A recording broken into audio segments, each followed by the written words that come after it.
Hey everyone, Zenica here, and today I'm bringing to you a really exciting interview with Voltura from Psychedelics Anonymous. Now, anyone who's been in the space for the last several months probably knows Psychedelics Anonymous. They're an amazing project. They sort of popped up out of nowhere towards the end of 2021, and the marketing strategy specifically by Voltura, and just so how engaged he has been with the community from day one. I found that fascinating. I had a really amazing chat with him, where he gives tons of insights into every step of the process, and it's so in depth that we basically decided halfway through we have to cut this off and do another one. Like this will be part one, and we'll record a second part, maybe even a third part, and that will come out later. But yeah, I just wanted to give you some, I guess, some warning that this is not the final. We're not going to cover everything in this interview. We're going to cover a lot of um, what Psychedelics Anonymous is, where the idea came from, and like the lead up and the launch, and we sort of end around the time of the launch, and then in a future episode we'll go into current plans, future roadmaps, and all the kind of exciting good stuff to come in the future. But this is still a super fascinating interview, I thought, and I'm so excited to share it with you. So hopefully you enjoy it too.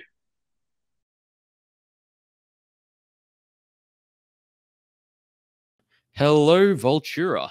Hey, mate. How are you? Hello. It's good to connect again.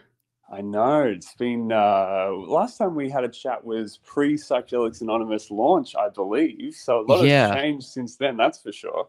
When was the launch? Because like time is so weird. I'm thinking it was in December, but it could have been a lot longer ago. It was it was in December. It's just weird how time works in this NFT world. It was 23rd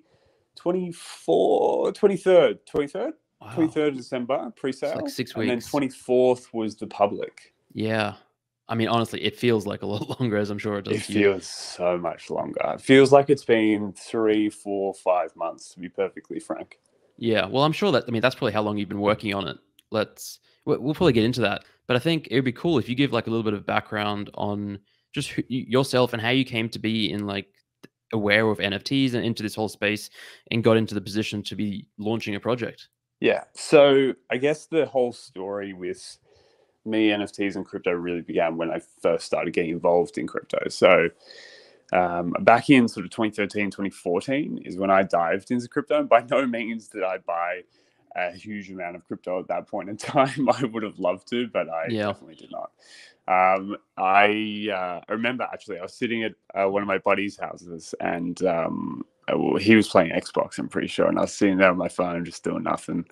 And I was signing up to an Australian exchange. It wasn't CoinSwap, it wasn't SwiftX. CoinJar. Oh, yeah.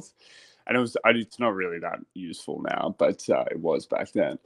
And we were both looking at the Bitcoin prices and the market and like having a chat about it. We really didn't know what it meant.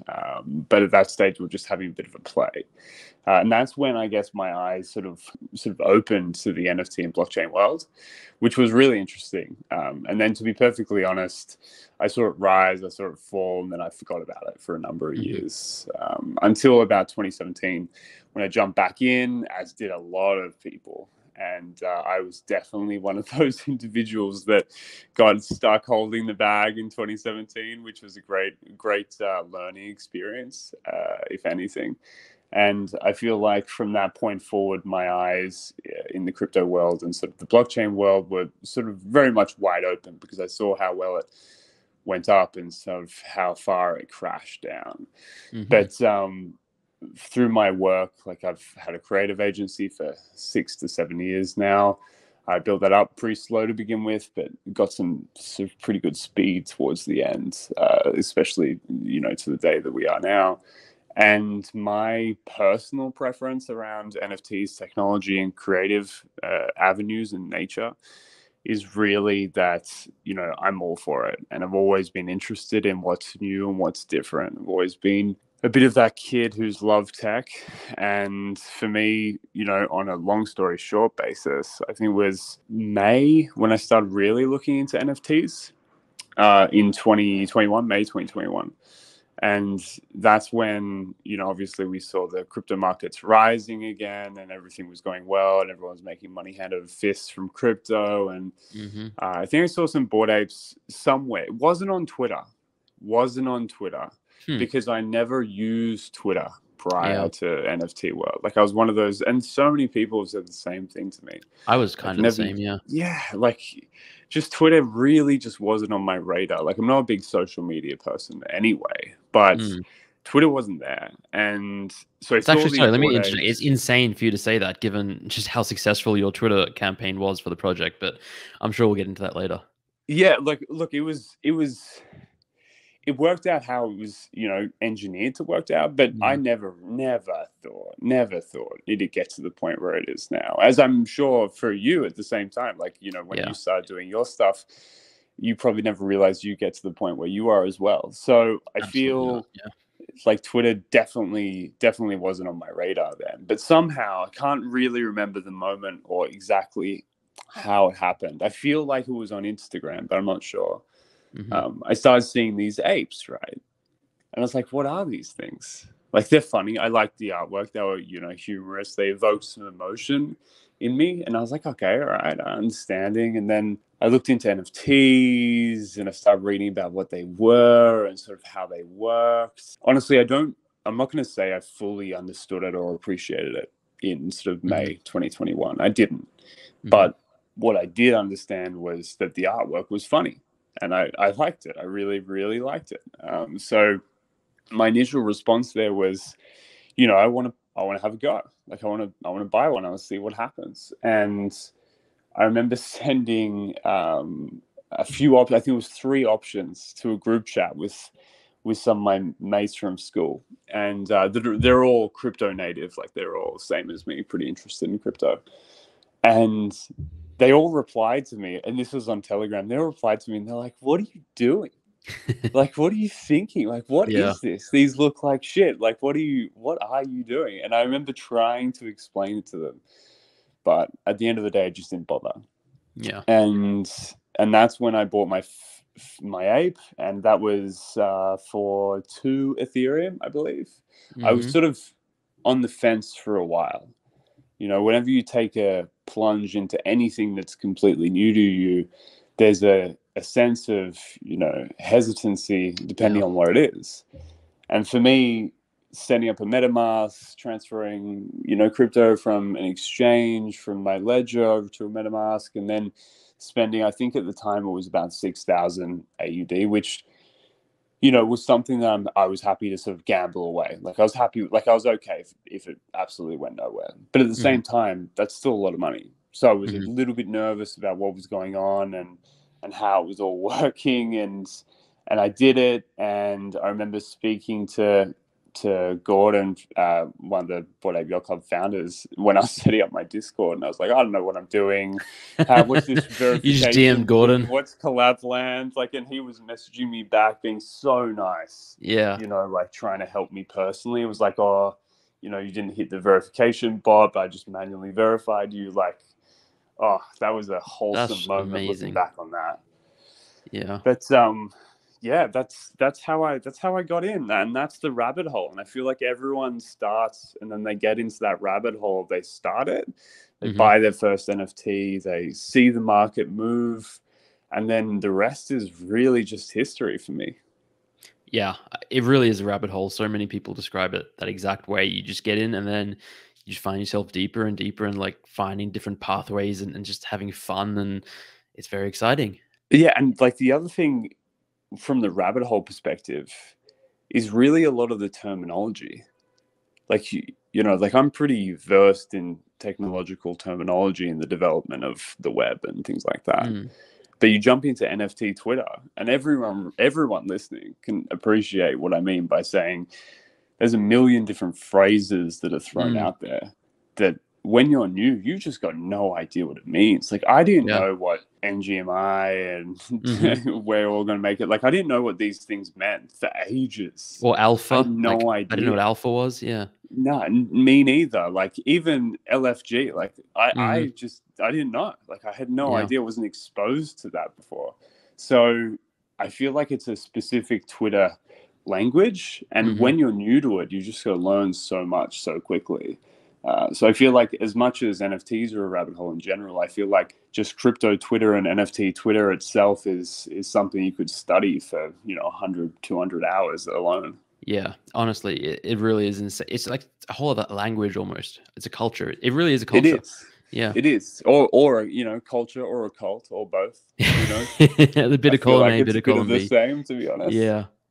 All right, let's talk about Psychedelics Anonymous, the NFT project that, I mean, it's fair to say you're very well known for now, but like, where did that idea come from? And then how did you get from sort of idea to, I guess, the launch, and then where we are now? So I feel like this story is probably a little bit different to a few others. For me, I think to understand my perspective on this, and I feel like life is always a game of perspective. So I'll always try and let everyone understand where I was coming from. As I started observing NFT world back in sort of June, it wasn't a question for me of, am I going to start a project? Like, I feel like that's a question that a lot of people ask themselves and still are, especially now. And they're going, should I start a project? Should I start a project? For me, that was never a question that came into my mind. From the beginning, as soon as I saw the Bored Ape Yacht Club, as soon as I saw some of these other projects coming out in June, we're talking mid-June, like 15 days-ish after I sort of dived in, I knew that I was going to start a project. I knew it. Like, it was, out of question. Of course I was. This space is new. It's exciting. It's something that I want to learn and something I want to experience. And so for me, I was always going to. And I think that's the first distinction that a lot of people need to understand.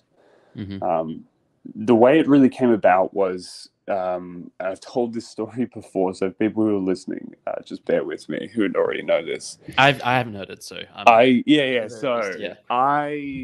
obviously knew I wanted to start a project. That was obvious. What I was then trying to figure out was, who am I going to start it with? Who am I going to bring on this journey with me? Like, who can I trust on? Who can I rely on? Like, this isn't going to be easy at any stretch.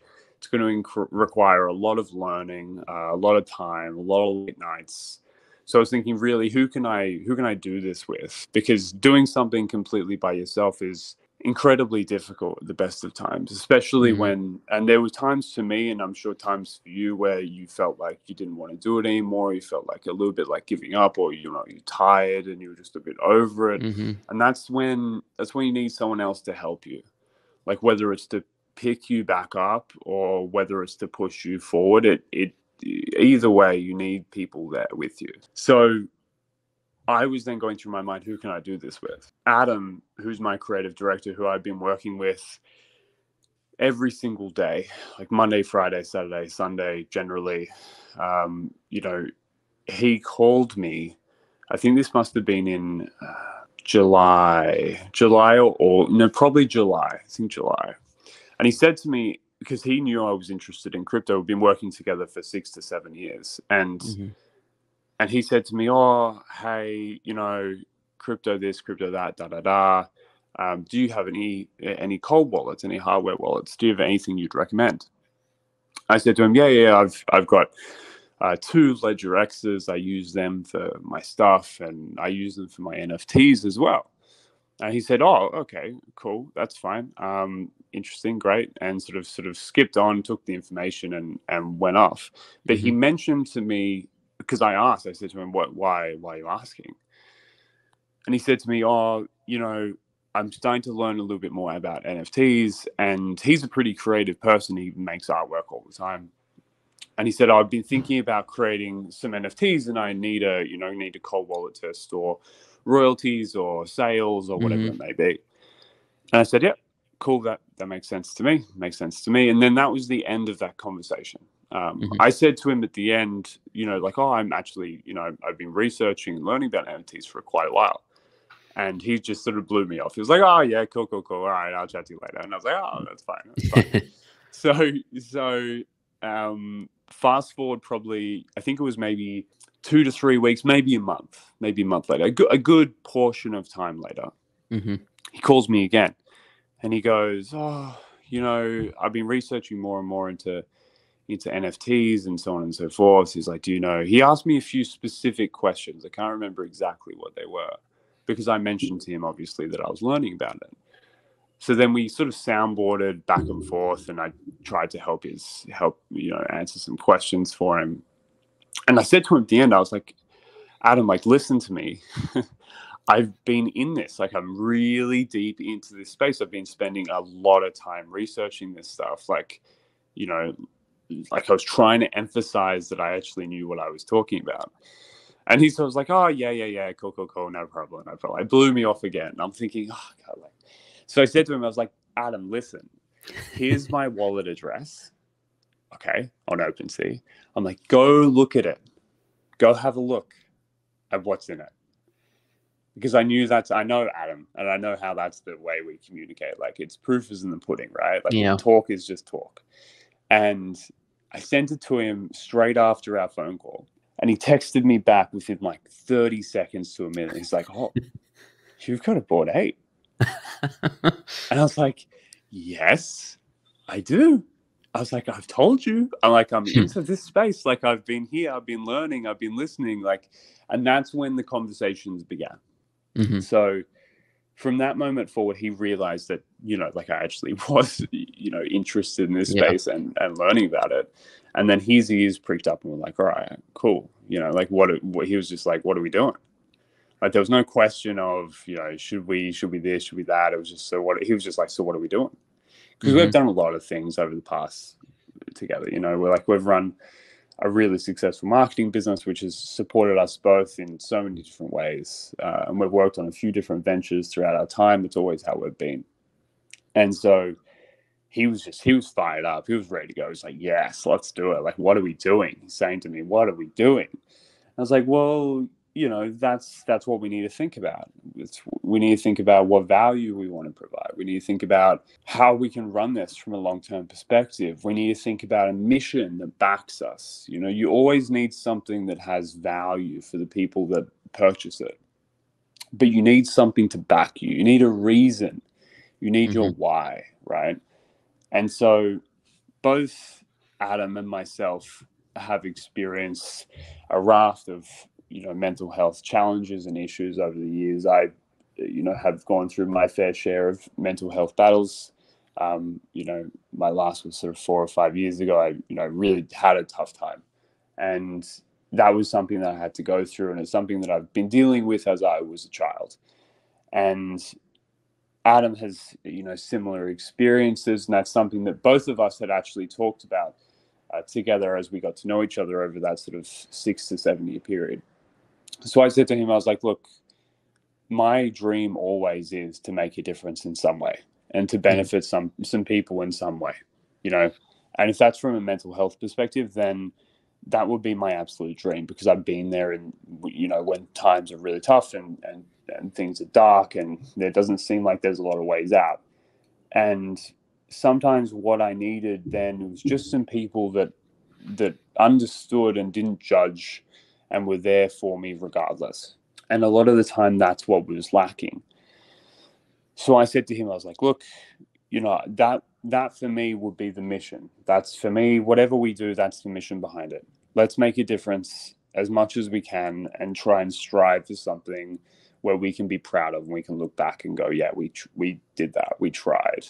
We may have, you know, helped some people in some way. That's enough for me. That's a win. It was then quite clear that that was our backing mission. That was always what we were going to want to do. The psychedelics portion of things, obviously the collection being called Psychedelics Anonymous, really then sort of went into the fact that we also, myself and Adam, have had, you know, personal and a lot of friends experience some real benefit from using psychedelics as a way of treating their own illnesses or challenges. And that's something that we wanted to back. You know, when I was much younger, in my teens, I went through a phase where I had to try different types of antidepressants and medicine to help my own issues. And that wasn't the best experience for me.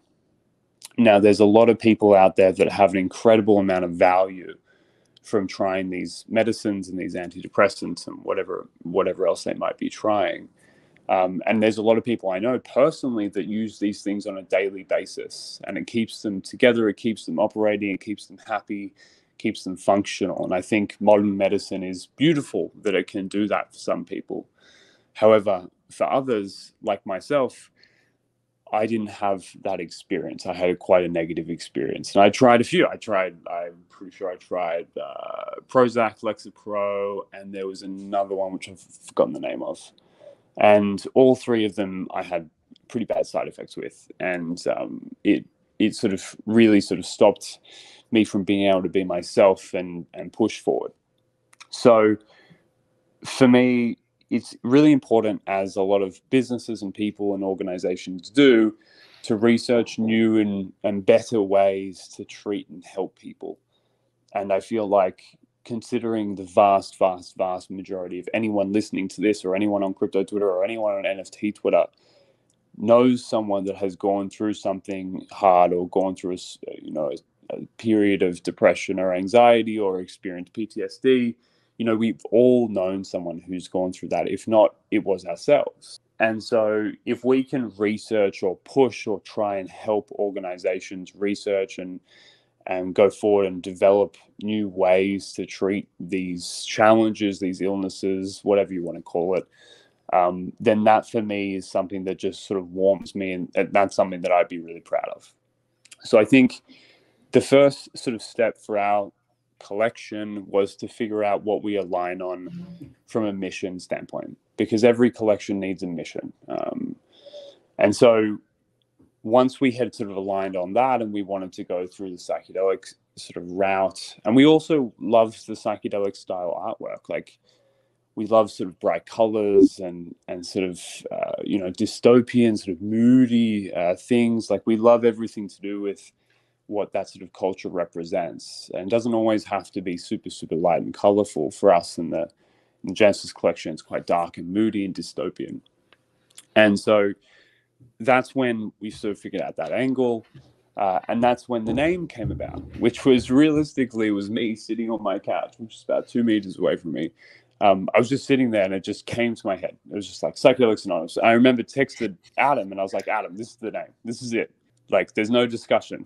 This is it. This is what we're doing. What was his response? And then that was sort of born. I think it just immediately resonated. We didn't need to think about it. We didn't need to brainstorm it. Yeah. We've done plenty of researching and brainstorming in our past, but that was something that immediately stuck. And that's when we started. And that's how Psychedelics Anonymous really began. That's such an amazing origin story. When sort of like chronologically, when was this? Was this like September, June? When would that be? That would have been around end of July, start of September, I believe. Okay. So that, yeah, July, August, September, that's July. I got myself mixed up there. It would have been August, September, mid-August or the start of September. So that's when sort of all of this happened. And then you said your launch was sort of December 23rd, 24th. Correct. What was the journey like from idea to launch? Like, we've spoken a little bit before about your marketing strategy and how you obviously come from a marketing background, and you had experience in this, and it's clear, to anyone that was paying attention on Twitter in the NFT space at that time, that you were very good at what you were doing, and you were able to capture the attention of the market in a way that I'm actually not sure any project had done since then. We've seen projects take elements of what you did and use it in the future as inspiration, but yeah, it really was something really new. So yeah, I'd love if you can just chat a bit about sort of your approach to, I guess, building out the project and like creating it what you were hoping it to be, and then also marketing it. Yeah, for sure. So yeah, let's break that down into two things. There's building it out, and then there's marketing, right? So if we want to talk about the building out aspect in that journey, it wasn't easy. It was actually quite difficult. We realized that we had obviously a time frame that we had to hit. There was only a certain amount of time that we wanted to take in order to do this. We knew that we wanted to launch it before the end of the year. That was a goal of ours that always had been. We felt like based on that timeline, we had enough time to do it, but it was still going to be difficult. It was going to be hard. So the first step really for us, after me and Adam got together and we were like, all right, let's do this. It's called Psychedelics Anonymous. Our mission is sort of mental health and research and development into new ways of treating sort of these challenges, the illnesses that we all have. We then obviously had to start with the artwork. Mm-hmm. As everyone knows, the artwork is always the thing that draws in the initial attention. It always does. And then once you've got that attention, it's about captivating and turning into something meaningful, and then building a community off the back of that. That's how that flow goes. If your artwork isn't good, it doesn't look good, no one likes it, then you're never going to get that initial burst of attention.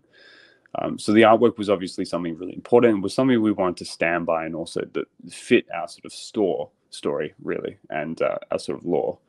Store, that was definitely story and lore coming into one. Both very important. Yeah, exactly. So we started experimenting, trying to find some artists. So we started with a few designers internally at Voltura, which was my company, and sort of seeing what we could play around with. Adam as well started having a bit of a crack. He's an incredibly strategic and sort of experienced creative professional. However, we knew that we didn't want Adam doing the artwork.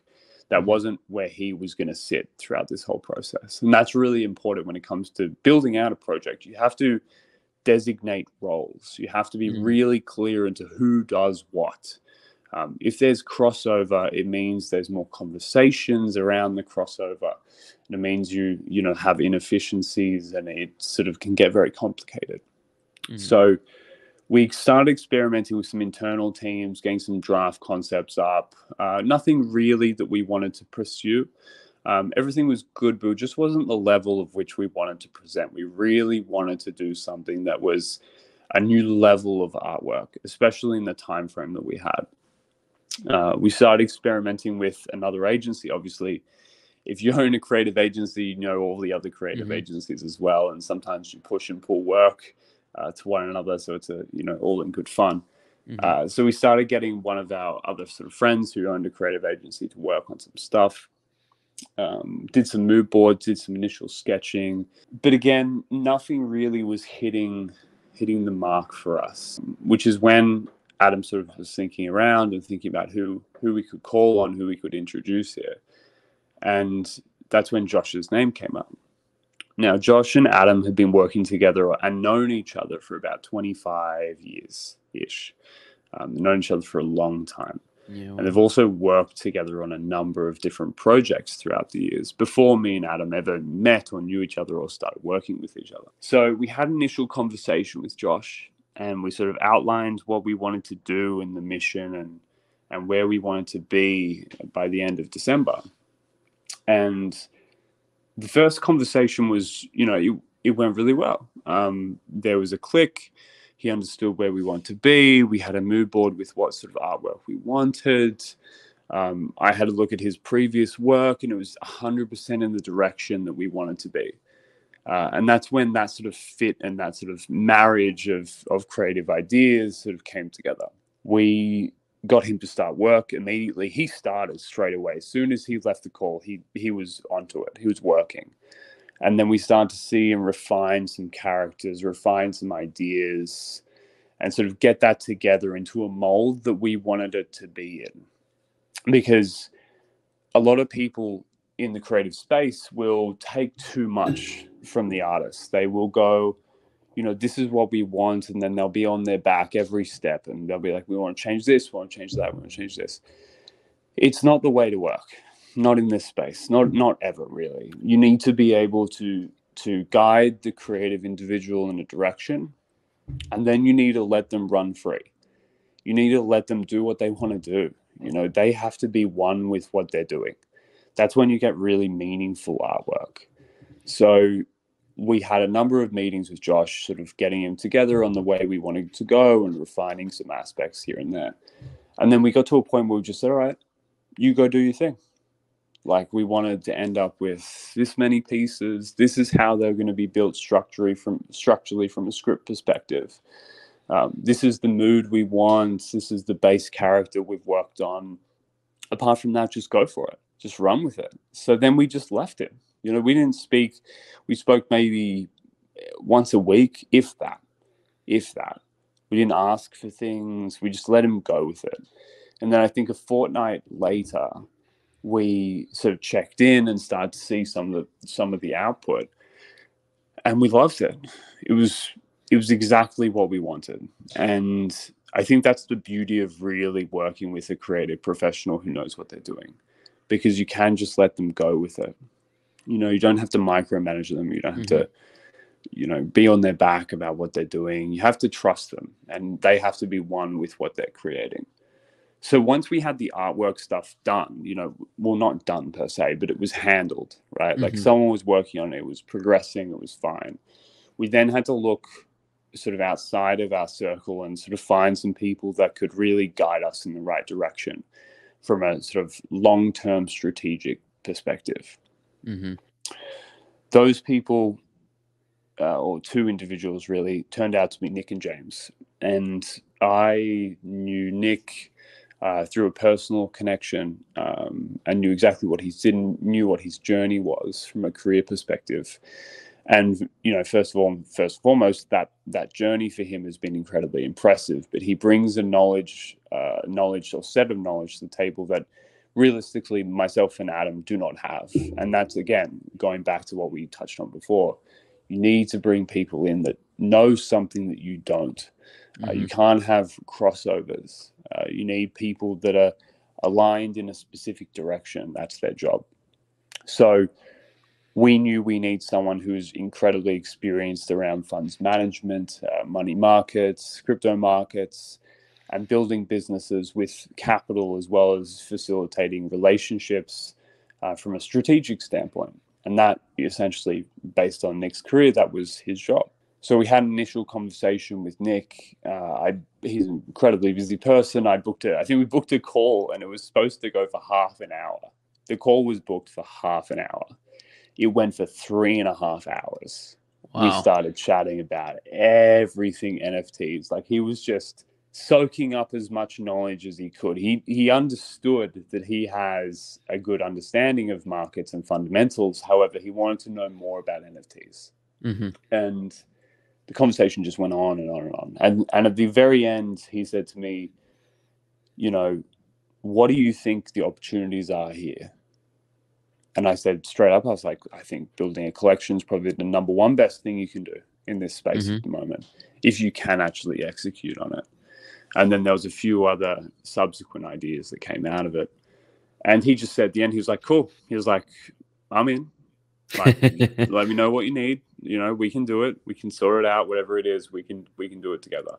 So that's when Nick sort of really, really got on board. And by virtue of Nick, he brought in James. And James is, if you think Nick's on a good level, James is on a absolutely top tier level. Incredibly successful person, incredibly intelligent by virtue of his experience in accounting and sort of legal standpoints in Australia, as well as sort of governance and sort of capital and risk facilities. And he was someone that we needed to help us on really like a sort of legal and strategic tax accounting perspective, because we knew if we pulled this off, there was a lot of sort of red tape that we had to go around. There was a lot of introductions that we needed to get things going, to make sure that from a long-term perspective, that we had a fundamental business here. So initial chat with James, had the same real conversation with James that I had with Nick, and both of them have been working together for a long time. And so it was sort of natural that it all fit together.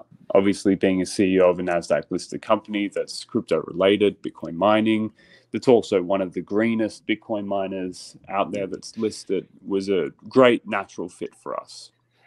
And it's important to understand that these people have an experience that is different to ours, but also that is much more sort of accomplished than us. Me and Adam, we're successful people in our own right. We're incredibly comfortable, built a fantastic agency, we have a great set of clients, but we haven't listed a company on the NASDAQ. We haven't taken something from that level to that level. We haven't done that.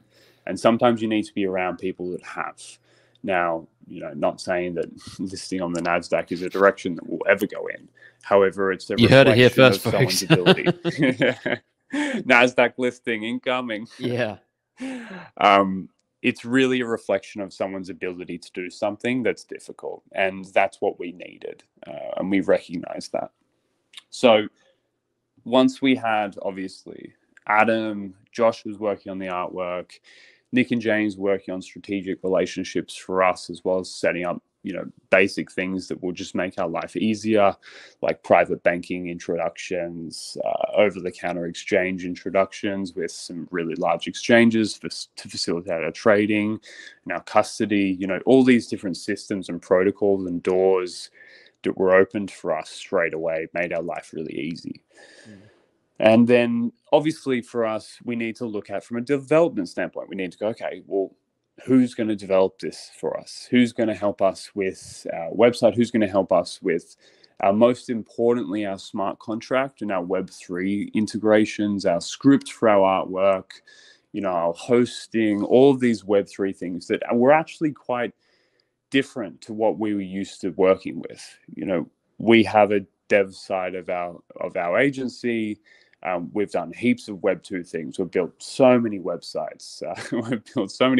The e-commerce brands, for Shopify stores that do a couple hundred, if not $1 billion worth of trading volume every year. We know our Web 2 fundamentals. We're there with that. However, Web 3 for us was really new, for a lot of people. Yeah. So the first thing you go there is, look, we need someone who can do a good job, yes, but we need someone who we can really trust, because that's where things in Web3 world can get a bit shady, right? We've all seen some development contracts go bad. We've all seen some people run away with money and, have bad splits and all this sort of stuff. We've all seen it happen. It's everyone's worst nightmare. So we wanted to find someone that had a specific set of skills and that had, a reputation behind them. And obviously, by virtue of how we sort of ran our team, everyone had to be doxed. I knew everyone's first name, last name, where they lived, driver's license. We did the full doxing experiences. We had a legal team that was doing all of our contracts. They're very blockchain specific. We wanted to make sure that our fundamentals were secure, because not if, but in our minds, then when we sell out, when we push forward and make something new and exciting and different, when we do that is then when we need our fundamentals to back ourselves up, because that's when things can get ugly. That's where things can get different. That's where people can get greedy. It's when you can get, quote unquote, sort of attacked from a legal perspective. All these things could happen. So we knew we needed a fundamental, but we also knew we needed people who we could really rely on and trust. And that's when Matt came into the picture, an ex-Facebook developer who's built marketplaces on Polygon before and has a wide range of experience, not only just on the Ethereum network, but other networks, because he was trying to broaden his mind and his set of skills. And that was someone that we started working with. And really all we wanted to do was build up some trust. That's all we wanted. Now, there's some fundamentals that people need to understand, which is, as much as you have one developer and you trust them, and have contracts signed and so on and so forth, you still need to do the extra set of work to make sure that everything's okay. So we enlisted, I think it was 6 different audit developers for all of our smart contract work to make sure that everything was tied away. These processes and procedures that we wanted to implement were a bit more serious to what this industry had seen at this point in time. It was a bit more above board. It was a little bit more extra work, but it's completely worth it at the end of the day. We can go to sleep knowing that, all of our systems and protocols and servers are all secure and we're going to be okay. So that's why we had to build up, obviously, our dev team and then our audit developers. And then from the Web 2 perspective, our website design and our web interface that all, wasn't Web 3 related. we have a dev team internally at Voltura. We just use them. We've been working with them for years, and we trust them with all of our high-profile client work. So we trust them with our work as well. So from that perspective, we were covered. And then obviously the last real piece for us that we needed from a build perspective before launch was someone who could help us with strategically planning some events and experiences. There's a million events planners and a million event agencies that exist around the world.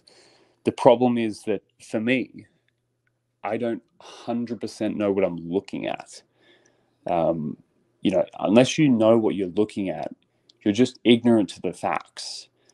So we enlisted the help of Kate, who's helping us at the moment with working with event planners around the world to make sure that our experiences are aligned with what our actual mission is and what we want to, achieve and succeed with.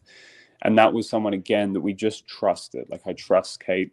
I trust her to tell us what we need, what we don't need, to tell us when we need to avoid things. Sometimes you just need that person who's got experience in that field who you can trust. That's sometimes all you need. You don't need the best person always. Okay, you don't always need the best person. You just need the individual that you can rely on. Mm-hmm. So then from a team perspective and a build perspective, we had everything sorted. Our art was being looked after. Our creative direction was being looked after using Adam. Our strategic side and our legal side was being looked after by James and Nick, as well as our tax and accounting side. Our events, that's a little bit after the launch. So that's Kate's perspective. Our development side from Matt.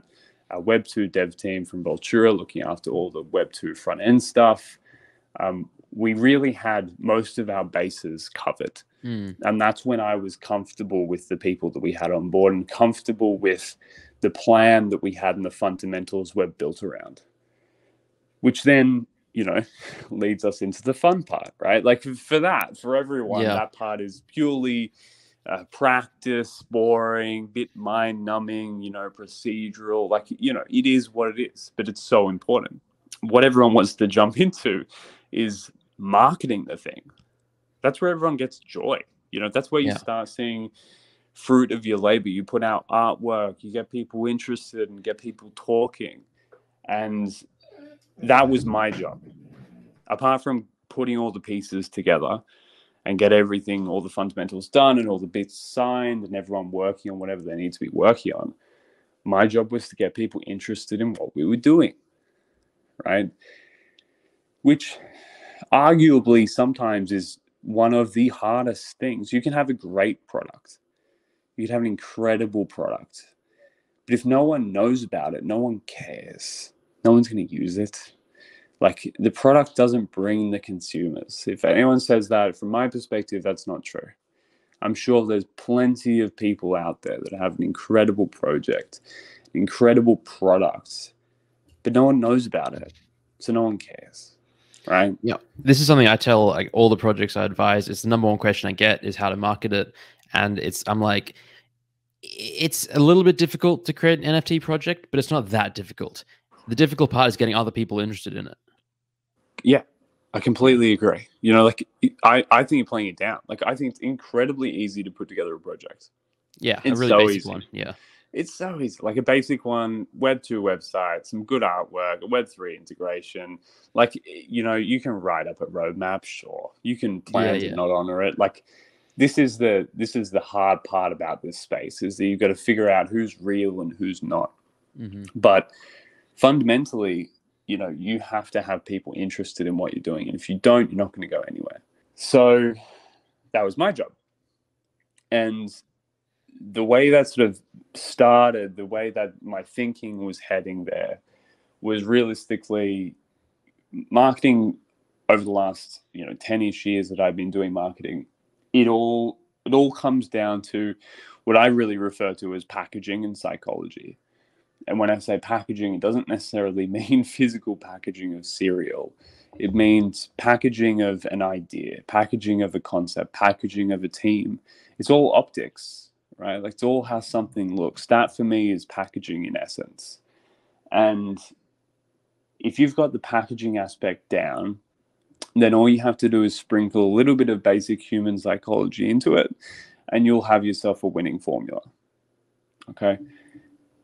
We needed to do that. More importantly, I needed to do that for us. And the only way that sort of happened and came about is by watching for a long time. Since, June, I was watching. I watched One Force, I watched Mechaverse, I watched all these projects launch. Some of them fail, try different strategies, whether it's a Web3 perspective, tech, or whether it's a marketing sort of strategy. I watched it all. And I saw a couple of projects start doing this sort of whitelist thing.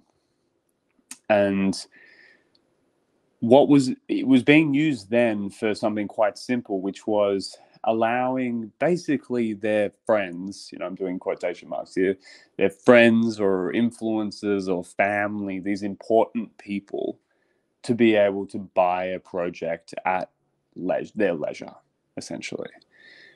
At that time, we were seeing huge gas wars. I tried to buy into so many different mints.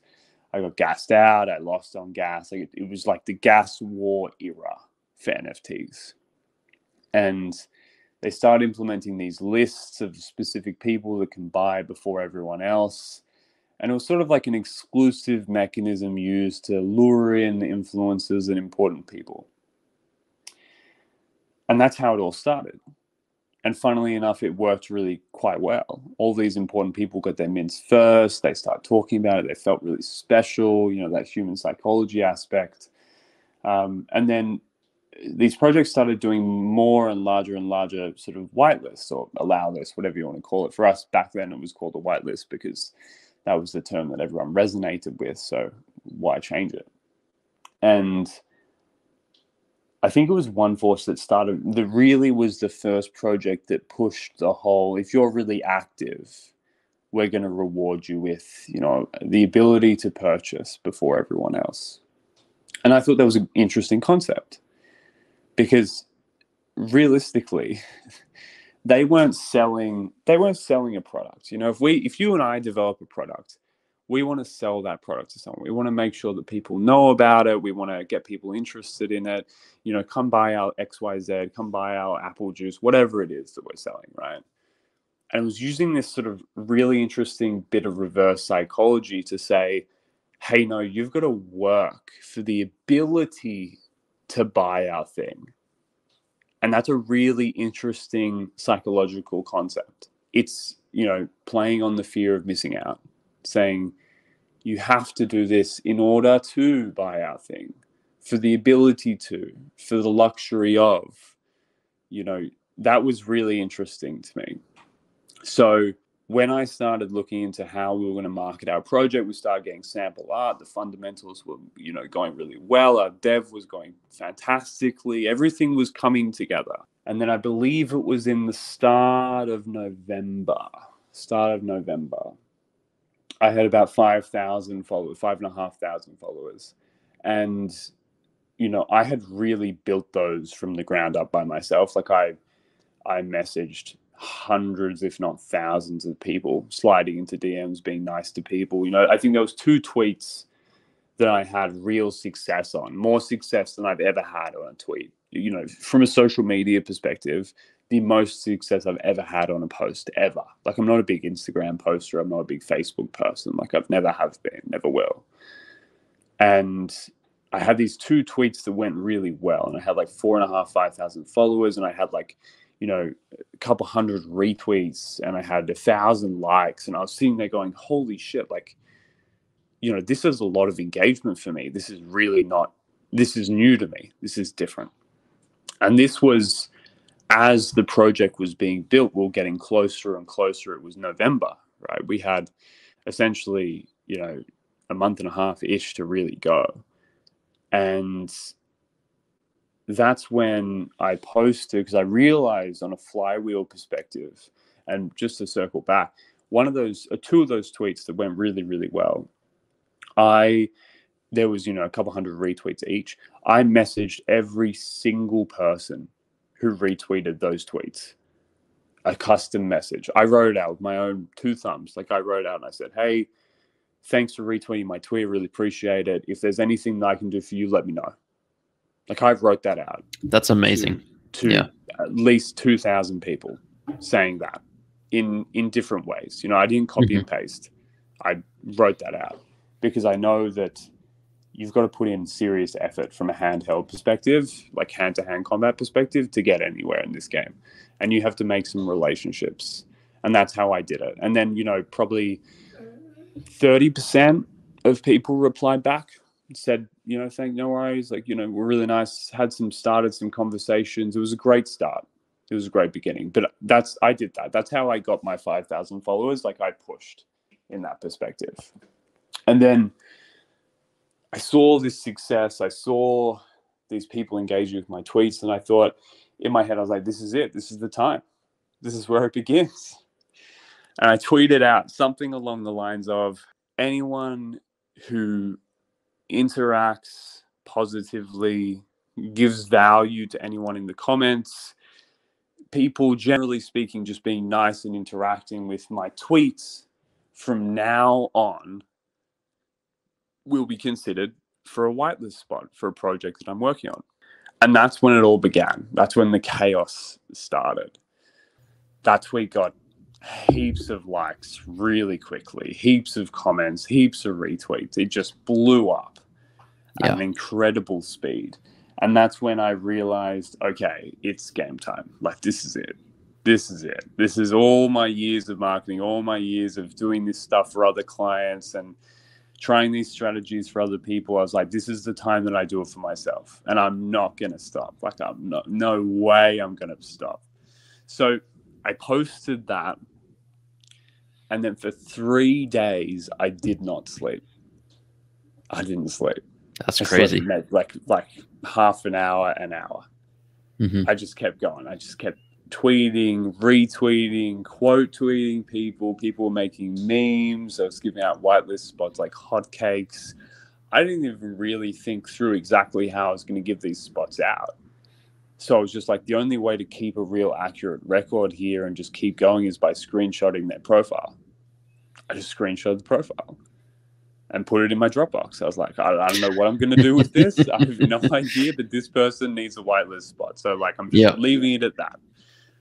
So for 3 days, I just quote tweeted, retweeted, liked, commented, went absolutely ballistic. And then I think we went from 5,000 followers to 10,000 followers in at least, I think it was like 12 to 24 hours. And then we went from 10 to 25 in probably the subsequent like 3 days. It was just mad. It was madness. Yeah. It was madness. And most importantly, everyone was having fun. You know, like, people were making the most hilarious memes and jokes and just having a great time with it. And I was quote retweeting, feeling like Oprah, like handing out whitelist. Like, it was fun, right? Like, everyone was having a great time. And that's something that everyone really needs to understand. Anyone listening to this, you have to understand the basis of that strategy, that whitelisting approach, was people were having fun. Doing a whitelist nowadays, the ones that I see, we all see them. Any interaction be considered a whitelist, people just tagging their friends, and like, there's no fun aspect anymore. It's just basic interaction, and that doesn't go as well. Like, it just doesn't. You know, Agreed. There's no connection built there. The reason why PA is such a strong community of individuals is because we all bonded throughout the chaos. It was hilarious. I'll never forget that, ever. Yeah. And all these people are there, and they earned it. They earned their spot. Doesn't matter who they were. They could have been absolutely anyone from any different walk of life. Just at any given moment, I quote retweeted you because of a funny pun or a funny meme or a video that you edited my Apes head onto. Like, it doesn't matter what it was. It was just having a laugh and hanging out with people that were all interested in the same thing. And that's community building. There's a fundamental difference between that and any other whitelist process. And we saw at the same time or shortly after, other projects do a similar style campaign. However, there was one fundamental difference. It was just raffle based. It was pure chance. You know, interact with this, we'll do a raffle. Interact with this, we'll do a raffle. Interact with this, we'll do a raffle. And don't get me wrong, we did plenty of that. But it was probably, 60, 70% manual whitelist with memes and jokes, and then probably, 30, 40% actual raffle based whitelist. And we watched those projects, sell out based on hype for sure.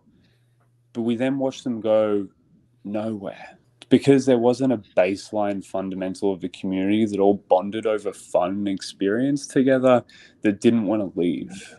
And that's really important. Selling out a project these days isn't actually the hardest thing to do. It's not. Especially in the current market. Exactly. Yeah. People making money hand over fist. Like, you've got a project that has decent art, you sell it out, everyone makes some money, moves on. That's it. That's the model. And for project builders, it's hard. And it's something that is actually really challenging because you see your project have all this hype around the strategy you're using to sell it out. It sells out and then it goes nowhere. It's quiet. And then you were thinking to yourself, you're going, where did all the noise go? Where did all the hype go? Where did all the people go? Okay, I need to build. And then it's just a heads down building phase.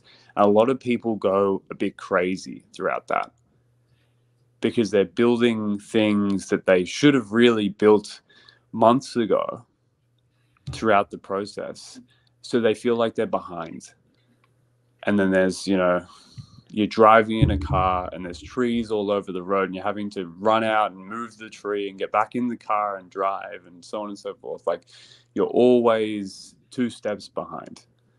And that's incredibly hard to push on with.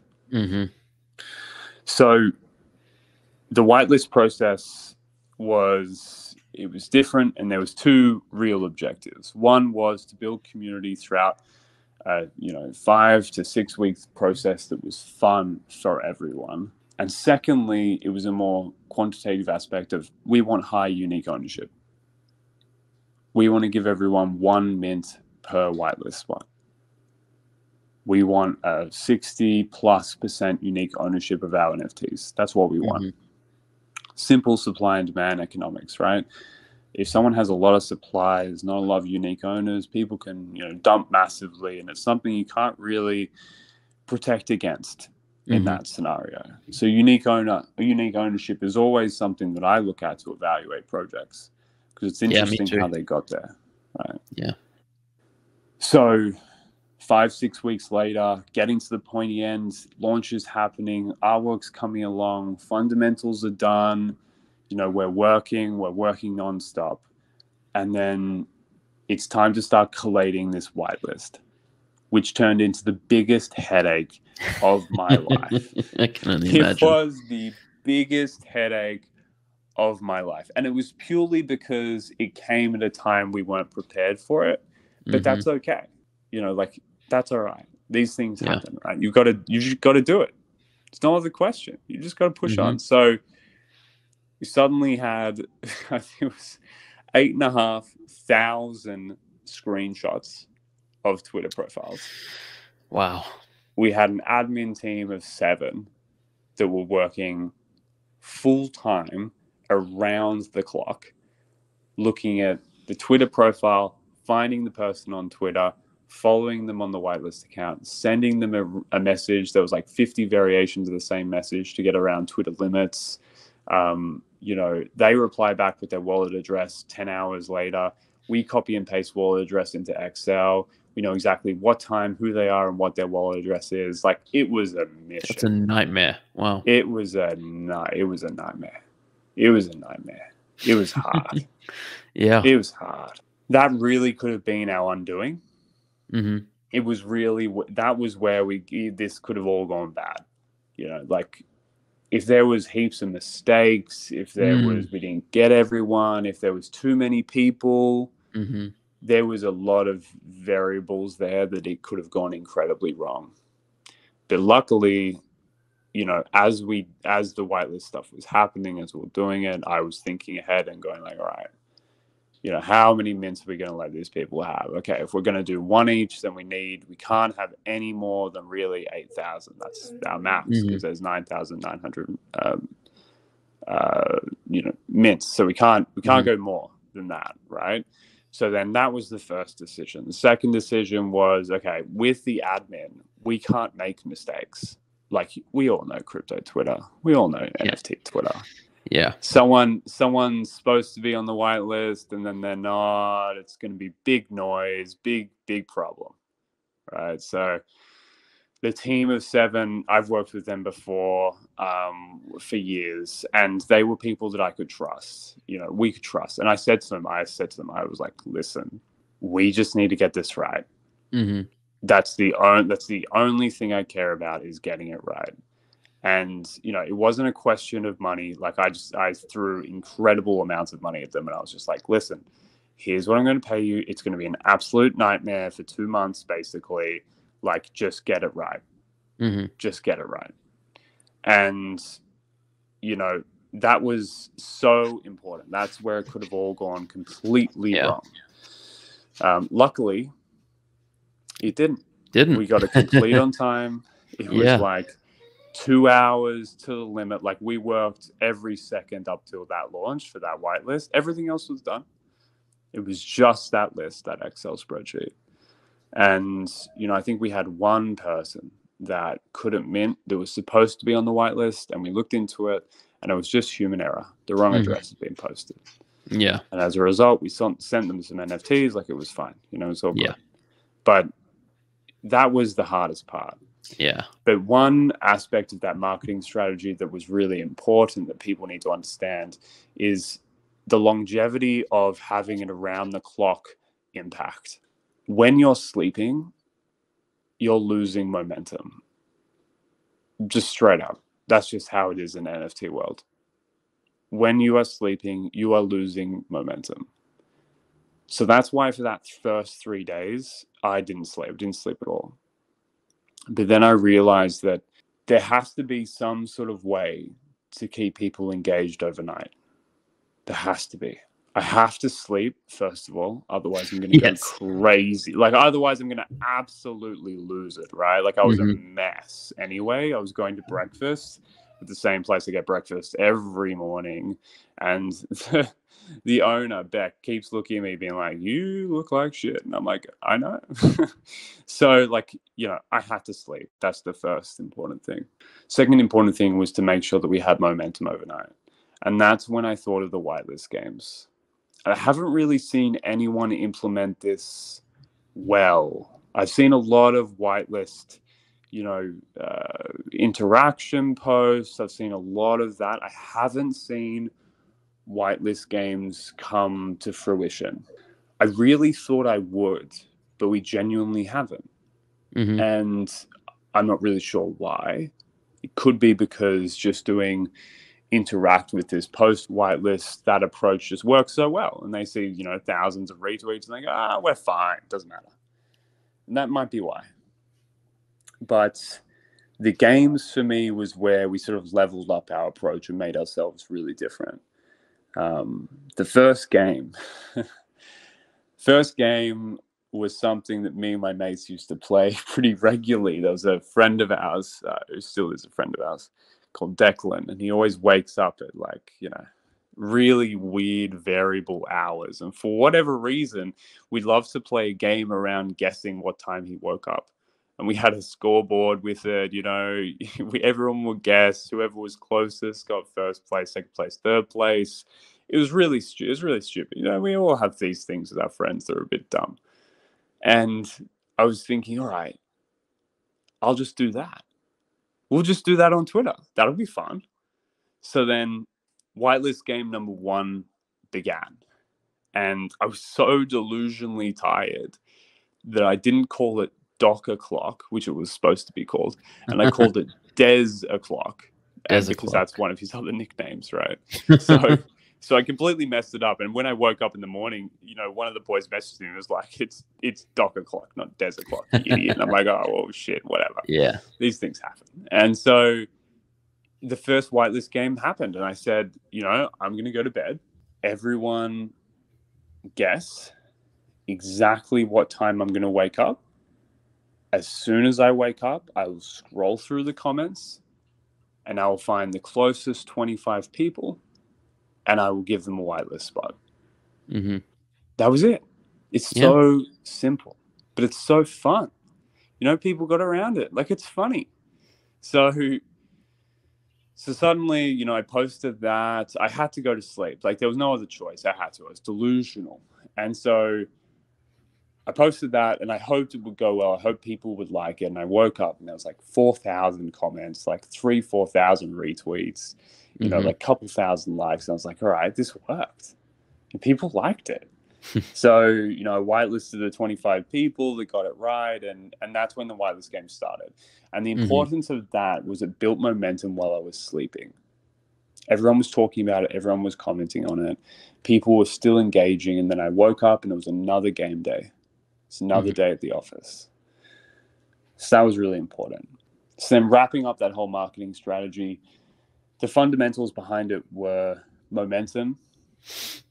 The other fundamental really was about having fun and building a community through an engaging experience, which a lot of people are missing right now. And then the other thing was, just delivering on what you were promising. I said our artwork was going to be cool. When we delivered, we pushed out that video that showed off a couple of the pieces. It got 600,000 views in like a week. People loved it. We were delivering what, our promises were delivered on. And that's something, again, that a lot of people in this NFT space don't quite do. So realistically, it's not rocket science. It's just using some human psychology. Honestly, I think the thing that stands out the most out of all of that is just how much hard work you put in and just how much consistent work. And that's like one of the things I say over and over is it really is a grind. You need to be, I say you work 16 hours a day because I mean, you need sleep, but like 16 hours a day, all day, every day. And then when you sleep, if you can, get someone else on the team to take over that Twitter account, to take over those socials, to, as you said, keep that momentum going, because it's a 24/7 space. It doesn't sleep. Somewhere in the world, like, there are people that are like looking at the account and waking up, and you want to keep engagement around the clock if you can, especially in that lead up to launch. Correct. Yeah, so it's really incredible to hear your story and how you did it. I'm glad you got some sleep. Yeah, I can't imagine where we'd be without that.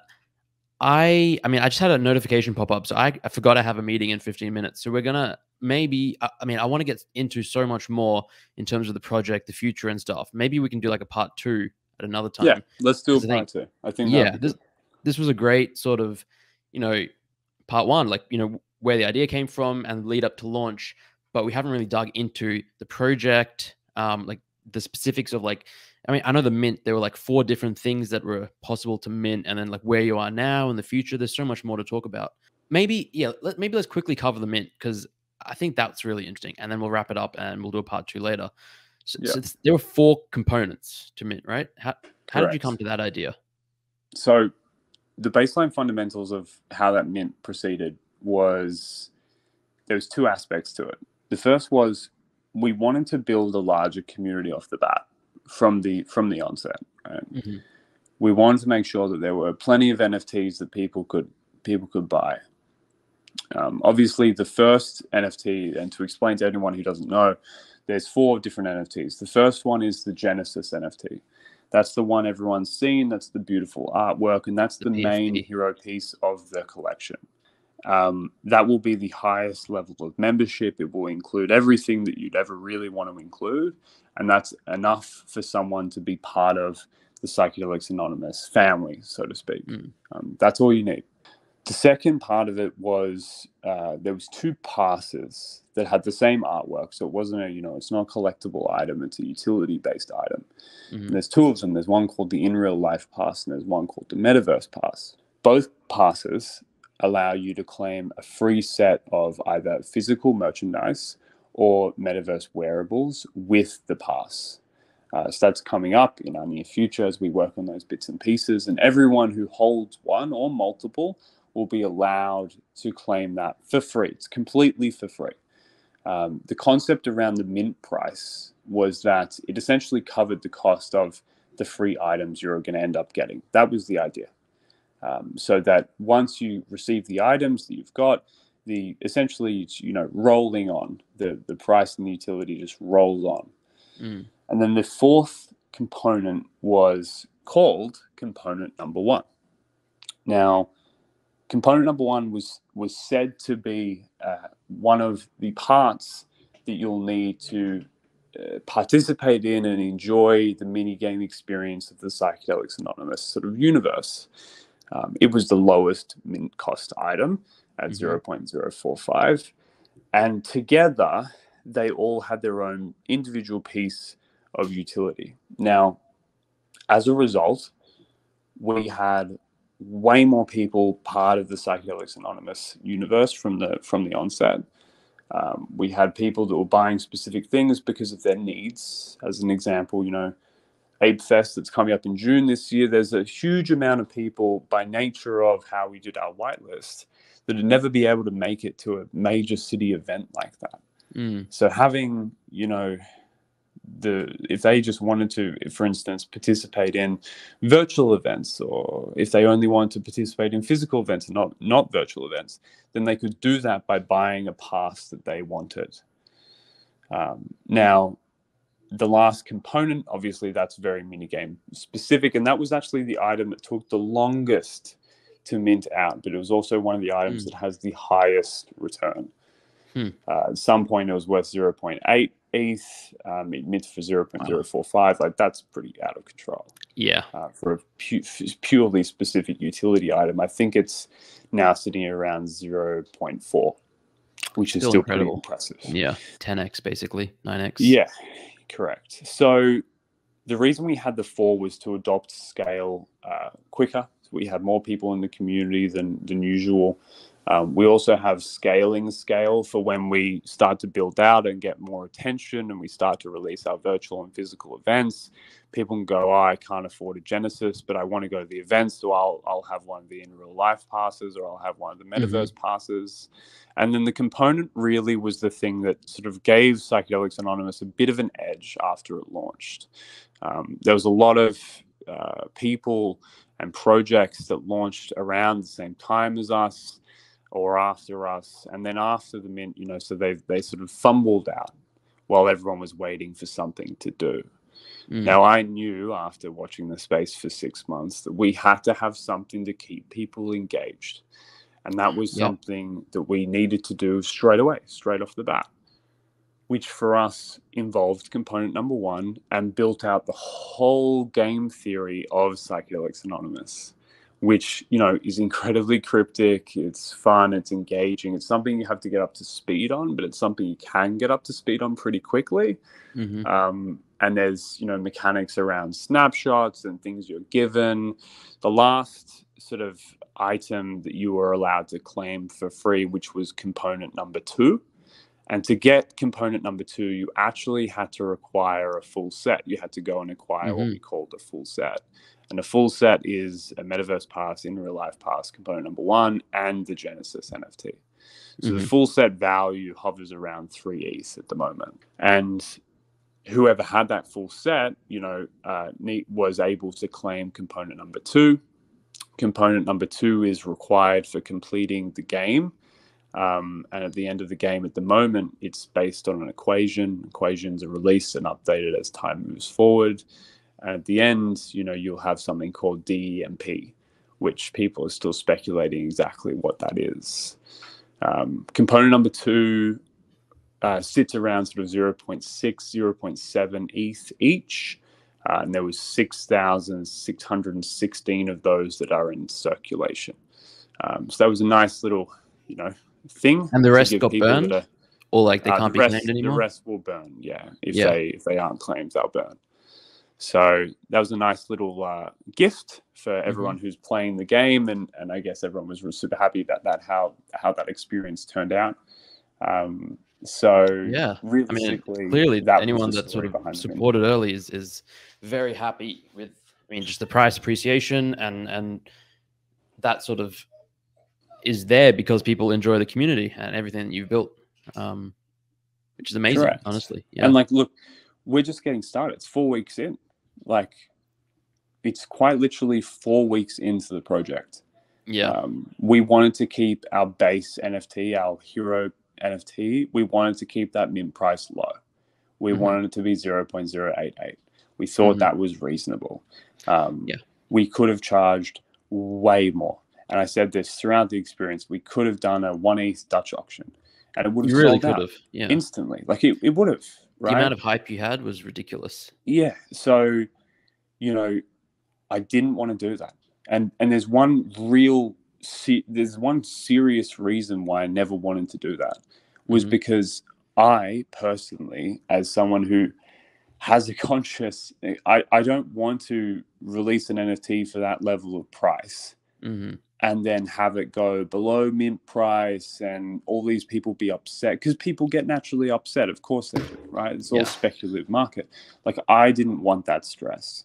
I wanted to make sure we went in at what we saw as an absolutely fair level that gave everyone the chance to purchase it. And then whatever happened from there, we're going to build regardless. But, you know, where we sit now, we hover at like 1.3, 1.4. We have, you know, the Genesis was at 1.8 a couple of days ago. You know, that makes me beyond happy. We have messages from people saying they sold out, and I'm so proud of every single person that's sold one of our NFTs and being able to change or adapt their life or buy equipment or do whatever they wanted to do. I'm happy for them. It's just the nature of what we do. So that for me was really, really, really important, especially on the first time we launched a collection. I love that so much. I think your approach is absolutely the correct one. Yeah, I mean, you've got a happy community. Community got rewarded. You got rewarded. It was a fair price. And for projects that are building really long term, that's what you want. You've got like a really solid foundation now. I can see it. It's clear. Anyone that's in the community can see it. Your unique ownership percentage is insanely high. There's just so much going for it. So I am really excited for part 2 because I want to hear more about everything. Like, yeah, I don't want to try and tease out any sort of cryptic alpha that I might be able to, but yeah, I want to hear about your plans and stuff. But we'll do that on the next one. I want to say thank you so much for sharing, for being so open and honest and candid about the entire process. I mean, honestly, I didn't expect this level of detail, and it was so enlightening. And I'm sure listeners, watchers, I guess, feel similarly. So thank you so much. You're welcome. It's always good to chat to people like yourself. And yeah, look, everyone knows me. I call a spade a fucking shovel. I'll say how it is. It's part of the beauty of being Australian, as you know. So yeah, look, I'm really, really looking forward to a part 2. We've got a few really interesting things coming up in the next couple of weeks, which I'm not trying to front run or whatever, but I think there's going to be some interesting conversations that happen. Yeah. But yeah, look, I'd love to do a part 2. Love to go more in depth about the project, what we're doing, who we're working with, and so on and so forth. So I think we'll find another time and do that. Absolutely. Fantastic. Thank you so much once again. Cool, mate. Thank you. And there we have it. I hope you enjoyed that. I had so much fun chatting with Voltura. You can probably realize that I'm not at home. I recorded the intro and outro to this video maybe 5 days after we actually chatted. I'm in Dubai right now shooting another video course. So, I mean, look at this nice background. I'm in Nasiah's house from Nas Daily, and this is all very off topic, but let's get back to Voltura and Psychedelics Anonymous.